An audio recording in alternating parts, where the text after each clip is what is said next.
Harmoniskai bērnu attīstībai ir vajadzīga ne tikai laba pārtika, bet arī pareizi izvēlētas rotaļlietas. Mēs nodarbojamies ar attīstošu lietu radīšanu bērniem. Un ideja ir tāda, lai tā nebūtu tikai rotaļlieta, bet derīga lieta.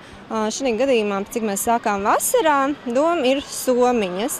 Bērns brauc ceļā sava somiņa līdzi un var darboties, vērt un pogāt un pamainīt savu somiņu.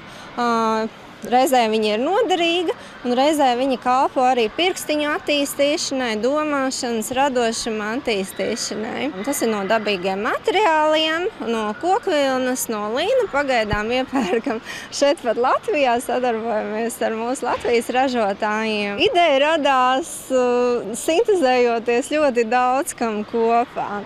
Jā, pirmkārt, man pašai ir meitiņa 7-gadīga, un es skatījos, kā viņa aug un kas viņai ir nepieciešams. Pati esmu pedagogs pēc izglītības un ir ilgadīga pieredze. Līdz ar to pedagoģisko pusi es arī saprotu, ka ir ļoti nepieciešams mazos pirkstus vingrināt un attīstīt. Šīs lietas ir izdomātas tā, lai viņas ir ilgāk derīgas. Jā?